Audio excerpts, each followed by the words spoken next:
नमस्कार दोस्तों। कहते हैं कि ये सृष्टि में अगर सबसे पवित्र, सबसे गहरा और सबसे दिव्य प्रेम है तो वो है भगवान शिव और माता पार्वती का प्रेम।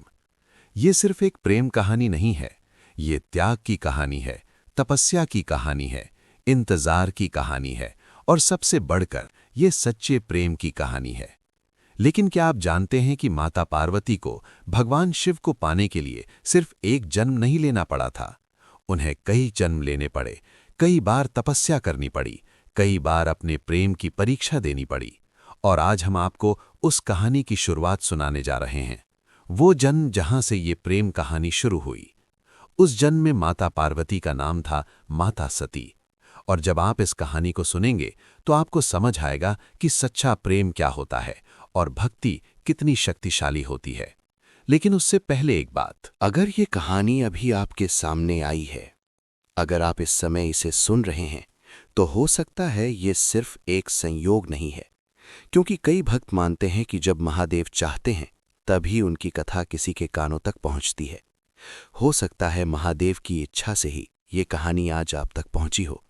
इसलिए अगर आप भगवान शिव और माता पार्वती के भक्त हैं तो कमेंट में जरूर लिखें हर हर महादेव। और अगर आपको ऐसी पौराणिक और भावुक कहानियां पसंद हैं तो वीडियो को लाइक और शेयर जरूर करें। अब कहानी शुरू करते हैं। बहुत समय पहले की बात है, जब देवता, ऋषि और राजा इस धरती पर विचरण करते थे। उसी समय ब्रह्मा जी के पुत्रों में से एक थे राजा दक्ष। राजा दक्ष बहुत शक्तिशाली और प्रभावशाली राजा थे।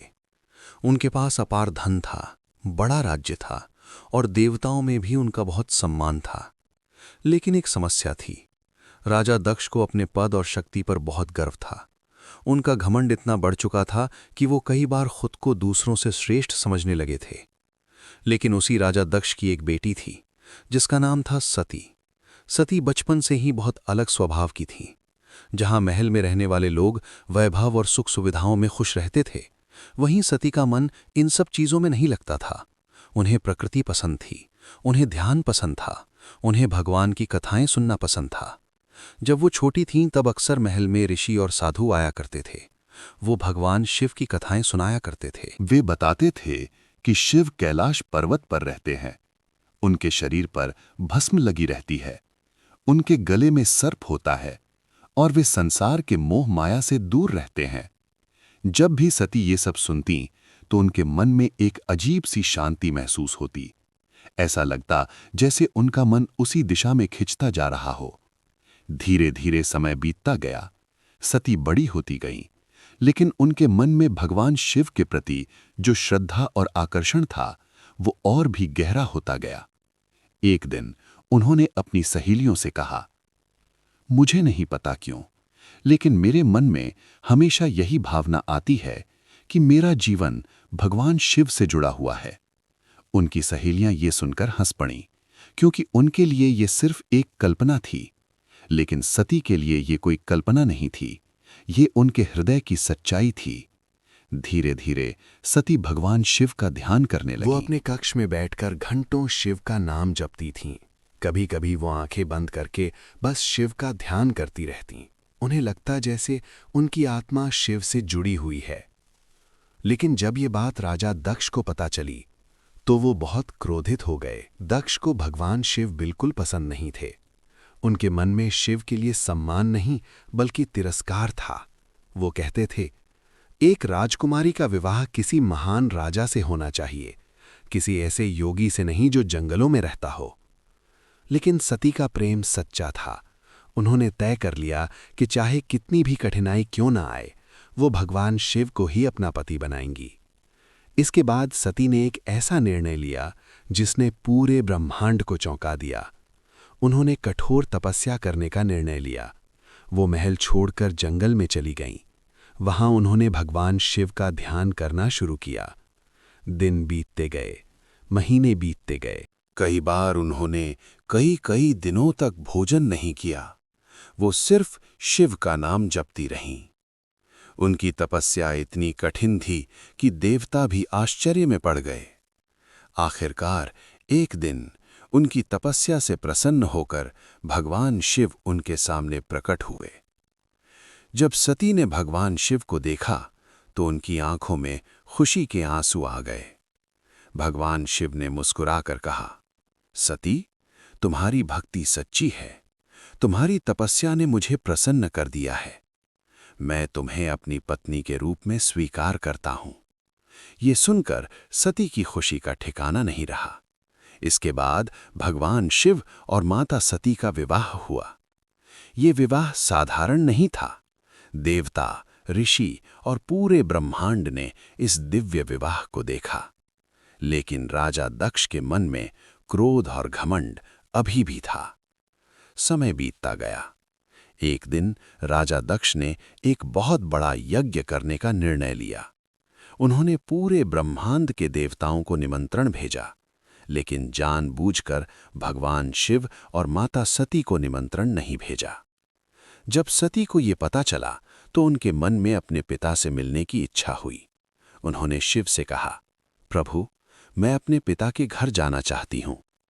भगवान शिव ने शांत स्वर में कहा, सती, जहां तुम्हें बुलाया नहीं गया वहां जाना उचित नहीं होगा।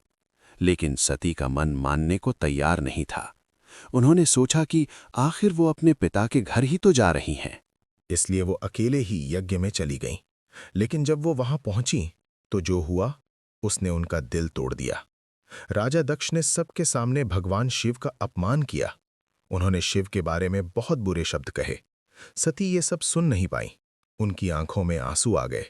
उन्होंने दुख और क्रोध में कहा कि जिस शरीर को मैंने अपने पिता से पाया है, उसी शरीर के कारण आज मेरे पति का अपमान हो रहा है। इसलिए मैं इस शरीर को त्याग देती हूं। इतना कहकर सती यज्ञ की अग्नि में कूद गई। उस क्षण पूरी सृष्टि जैसे स्तब्ध हो गई। जब ये समाचार भगवान शिव तक पहुंचा तो उनका हृदय दुख और क्रोध से भर गया। कहा जाता है कि उस समय महादेव का क्रोध इतना भयानक था कि पूरी सृष्टि कांप उठी। भगवान शिव तुरंत वहां पहुंचे और जब उन्होंने माता सती का निर्जीव शरीर देखा तो उनका हृदय टूट गया। उन्होंने सती के शरीर को अपनी बाहों में उठा लिया। उस क्षण महादेव का दुख शब्दों में बयान नहीं किया जा सकता। वो सती के शरीर को लेकर पूरे ब्रह्मांड में घूमने लगे। उनका विलाप इतना भयानक था कि प्रकृति का संतुलन बिगड़ने लगा। धरती कांपने लगी, आकाश में तूफान उठने लगे। देवताओं को डर लगने लगा कि अगर महादेव का ये क्रोध और दुख इसी तरह बढ़ता रहा तो पूरी सृष्टि नष्ट हो सकती है। तब सभी देवता भगवान विष्णु के पास पहुंचे और उनसे प्रार्थना की कि किसी तरह महादेव को इस दुख से मुक्त किया जाए। भगवान विष्णु समझ गए कि जब तक सती का शरीर शिव के साथ रहेगा तब तक महादेव का दुख कम नहीं होगा। तब भगवान विष्णु ने अपने सुदर्शन चक्र का प्रयोग किया। उन्होंने बहुत सावधानी से सती के शरीर को कई भागों में विभाजित कर दिया। जैसे जैसे सती के शरीर के अंग पृथ्वी पर अलग अलग स्थानों पर गिरे, वैसे वैसे वे स्थान पवित्र बनते चले गए। कहा जाता है कि जहां जहां माता सती के अंग गिरे वहां शक्तिपीठ बन गए। आज भी भारत और आसपास के कई देशों में कुल 51 शक्तिपीठ माने जाते हैं। इन स्थानों को माता शक्ति का सबसे पवित्र स्थान माना जाता है। भक्त आज भी वहां जाकर माता के दर्शन करते हैं और अपनी मनोकामनाएं मांगते हैं। लेकिन दोस्तों, माता सती का शरीर भले ही पृथ्वी पर अलग अलग स्थानों में शक्तिपीठ के रूप में स्थापित हो गया, क्योंकि सती का प्रेम इतना सच्चा था कि वो अगले जन्म में फिर से जन्म लेने वाली थी, इस बार माता पार्वती के रूप में। और फिर शुरू होने वाली थी एक और कठिन तपस्या, एक और लंबा इंतजार भगवान शिव को फिर से पाने के लिए। लेकिन दोस्तों, यहां एक सवाल रह जाता है। अगर सती ने अपने प्राण त्याग दिए थे तो क्या सच में उनका प्रेम खत्म हो गया था, या फिर सच्चा प्रेम जन्मों के बाद भी वापस लौट आता है? क्या माता पार्वती अगले जन्म में भगवान शिव को फिर से पा सकीं? ये कहानी हम आपको अगले भाग में बताएंगे। लेकिन जाने से पहले एक बात जरूर बताइए, क्या आपको लगता है कि सच्चा प्रेम सच में जन्मों तक चलता है? कमेंट में जरूर लिखिए। हर हर महादेव।